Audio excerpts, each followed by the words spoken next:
और दूसरा है रोटेशनल फ्लो और इररोटेशनल फ्लो। जब कोई फ्लूइड पार्टिकल अपने सेंटर ऑफ मास से रोटेट करती है, कोई फ्लूइड पार्टिकल है गोल गोल चक्कर लगाती है अपने सेंटर ऑफ मास पे, मतलब एक जगह ठहरी हुई है और गोल गोल घूम रही है, तब वो उसे हम रोटेशनल फ्लो कहते हैं। और ये विस्कस फ्लूइड में ही पाया जाता है। इररोटेशनल फ्लो जो अपने सेंटर ऑफ मास पे रोटेट नहीं करती बल्कि वो खुद रोटेट करती है।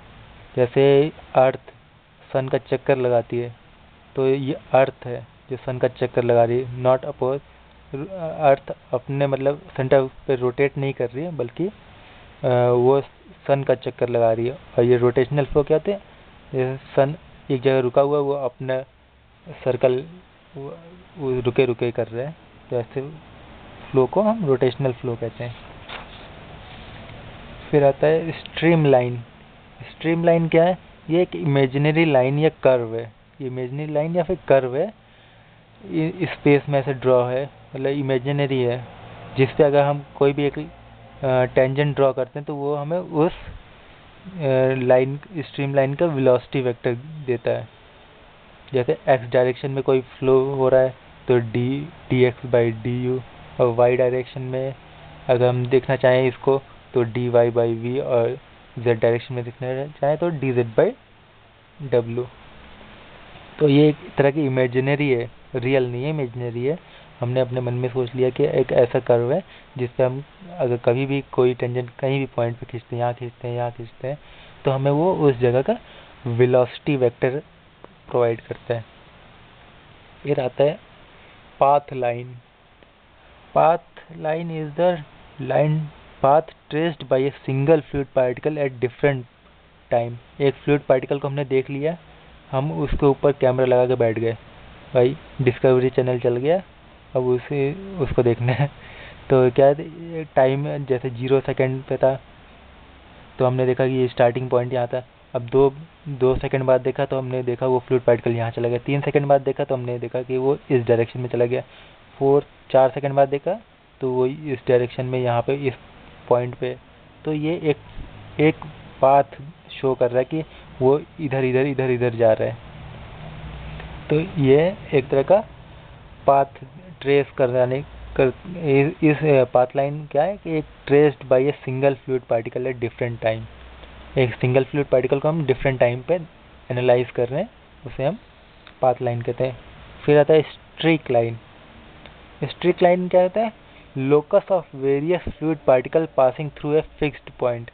मतलब कोई एक फिक्स्ड पाथ है, हमने मान लिया कि ये एक लाइन है, यहाँ से डिफरेंट पार्टिकल, ये पार्टिकल इधर तक गया, इधर इधर इधर, तो लोकस इधर गया इधर, locus of all the fluid particle passing through a fixed point, यहाँ से। तो हमने उसका एक लोकस बना लिया कि ये ऐसा स्ट्रीक लाइन प्रोवाइड करेगा लोकस। अब जो हमारे पास मेन आता है क्वेश्चन, यहाँ से आते हैं। इसमें क्या है, कंटिन्यूटी इक्वेशन या फिर कंजर्वेशन ऑफ मास कह सकते हैं। कंटिन्यूटी इक्वेशन क्या कहते हैं कि mass in equal to mass out. कोई पाइप है तो पाइप क्या करते हैं, मास जितना, ये ओपन फ्लो सिस्टम है तो जितना मास इन हो रहा है इतना मास आउट होना चाहिए। तो mass in equal to density into area into velocity, rho A V equal to rho two A two V two. Okay, जो डिस्चार्ज होता है Q equal to A one V one. Rho A one V one होता है अगर वो compressible है fluid, जैसे air compressible होता है। अगर यहाँ इस सेक्शन पे इसका डेंसिटी कुछ है, इस सेक्शन पे डेंसिटी कुछ है तो कंप्रेसिबल होगा। लेकिन अगर ए वन वी वन करते हैं जिसको हम शो करते हैं कि ये इनकम्प्रेसिबल फ्लूइड, जैसे लिक्विड है ये इनकम्प्रेसिबल होती है। तो इनकम्प्रेसिबल के केस में discharge equal to A one V one और Q equal to Q one. अगर डेंसिटी चेंज नहीं हो रही, इनकम्प्रेसिबल फ्लूइड है, तो जो discharge in equal to discharge out. Okay, general continuity equation ये एक जनरल इक्वेशन है, इस पे कभी कभी क्वेश्चन आया, एक बार आया हुआ है, 2 बार आया हुआ है एक्चुअली। तो इसको क्या है, इक्वेशन है D rho by D T plus D by D X in X direction rho into U, मतलब यू डायरेक्शन में density, plus D Y by D Y into rho V, plus D by D Z into rho W. ये X direction में, ये Y direction में, ये Z direction में। Velocity V है, U है, इधर वेलोसिटी वी है, इधर वेलोसिटी डब्लू है। तो D rho by D T plus D rho U by D x plus D rho V by D Y plus D rho W by D Z equal to 0। ये general equation है, पिछली बार पूछ लिया था for steady flow क्या होगा। तो steady flow D rho by D T change नहीं होता, तो ये कट गया। 3 डायमेंशनल के लिए ये इक्वेशन आ गई। जैसे यहाँ for incompressible flow density equal to constant रहता है, तो ये डेंसिटी कट गई, तो क्या बच गया डी यू, और ये भी डेंसिटी चेंज नहीं होगी, तो ये कॉमन बाहर निकाल के डिवाइडेड बाई 0 कर दिया, कांस्टेंट है। तो d you by D x plus d we by D y और प्लस डी डब्ल्यू बाई डी जेड, ये हमारे इनकम्प्रेसिबल फ्लो 3 डायमेंशनल के लिए इनकम्प्रेसिबल फ्लो हमें शो करता है।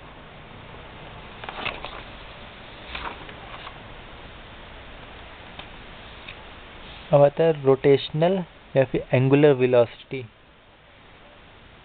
ये क्वेश्चन पूछे जाते हैं। इसमें क्या है कि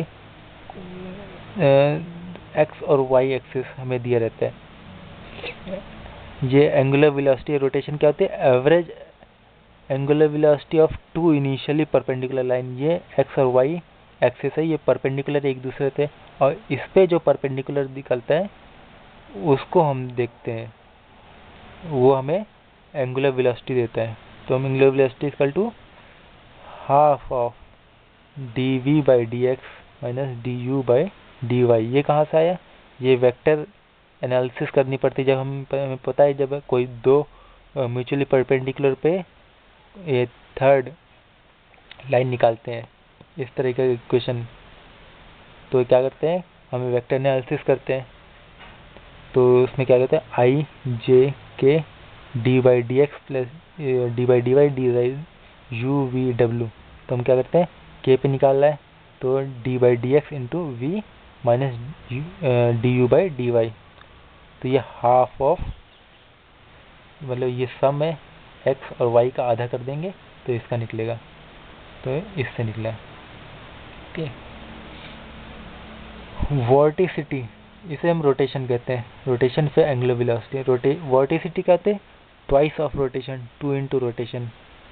सेम इक्वेशन पहले रोटेशन निकालिए इंटू 2 कर दीजिए, तो आपको वोर्टिसिटी मिल जाएगी। ये जीटा कहलाता है, वोर्टिसिटी जीटा। और सर्कुलेशन, ये वेलोसिटी इंटू एरिया कर दीजिए, तो आपको सर्कुलेशन मिल जाएगा। Okay, 2 into rotation into area equal to vorticity.